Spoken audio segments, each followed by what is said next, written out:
The beauty of competition is that it teaches you so much about yourself. Every time we play, it seems like we encounter novel scenarios we've never been in before, and this encourages us to gain the competitive edge by preparing as best we can for foreseeable circumstances. We'll try to simulate those different situations and, in fact, go to great lengths to contrive training environments to approximate the real thing. But try valiantly though we may, there are certain environments you simply can't replicate. Now, a subscriber asked me a question about a week ago regarding just such a training environment. They asked if it would be worthwhile to willfully SD the first stock of each non-tournament set they played in order to more effectively hold on to each stock as if it were their last.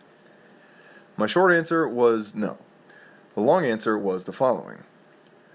There are very powerful psychological effects at work when you're down a stock in an actual tournament set rather than in friendlies.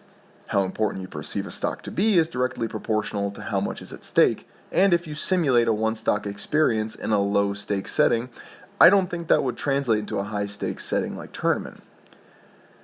For perspective, compare a knife spar at your local martial arts school with plastic knives to a back alley mugging on the wrong end of a switchblade.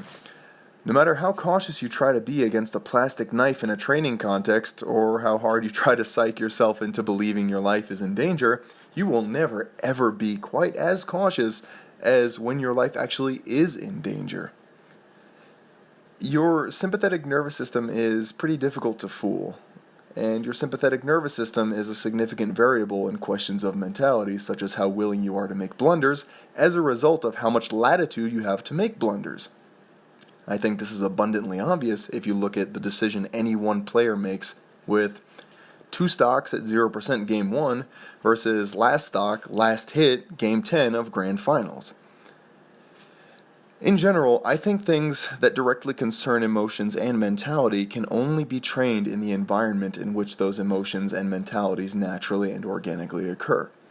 Fear is an awfully strong motivator, and in the example, as asked by the fine sir, I don't think one can truly simulate the global effects of adrenaline, fear, dread, and so on simply by pretending. Extending this to other contexts, this is why no matter how hard you bake your noodle trying to recreate a tournament setting in friendlies, it'll never be the same.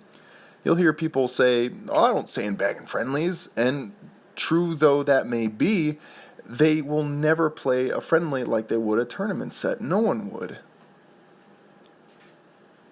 Again, generally speaking, before embarking on a new training exercise or frying your brain trying to do mental gymnastics, ask yourself if your emotions and mentality had any part in the outcome of the situation you're trying to recreate for training purposes. If the answer is yes, odds are very good that the only place and context you can improve that which you've set out to improve is in the very context itself. The only place you can address tourney nerves is in tournaments, or to be fair, your local drug dealer if they happen to have beta blockers, though that is sort of a weird thing for old Trenchcoat to have handy.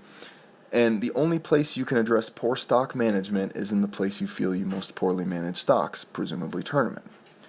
I actually made another video on that very topic, which discusses more about how to actually cope with and enact the changes we want in our mentalities in stressful environments. In general, pretending just isn't that useful. And at that, another very brief video, but one I wanted to make to address what I felt was a very worthy question that extends to what I think is a very relevant realm of consideration. That being said, if any of my viewers have any questions or topics they'd like me to cover in the near future, just drop a comment and I'll do my very best to answer it with a video. And speaking of fear, I can't promise, but I can give a reasonable guarantee that the subscribe button down there won't bite, so go ahead and give the little guy a click. I'm sure he'd thank you for it, and I would too.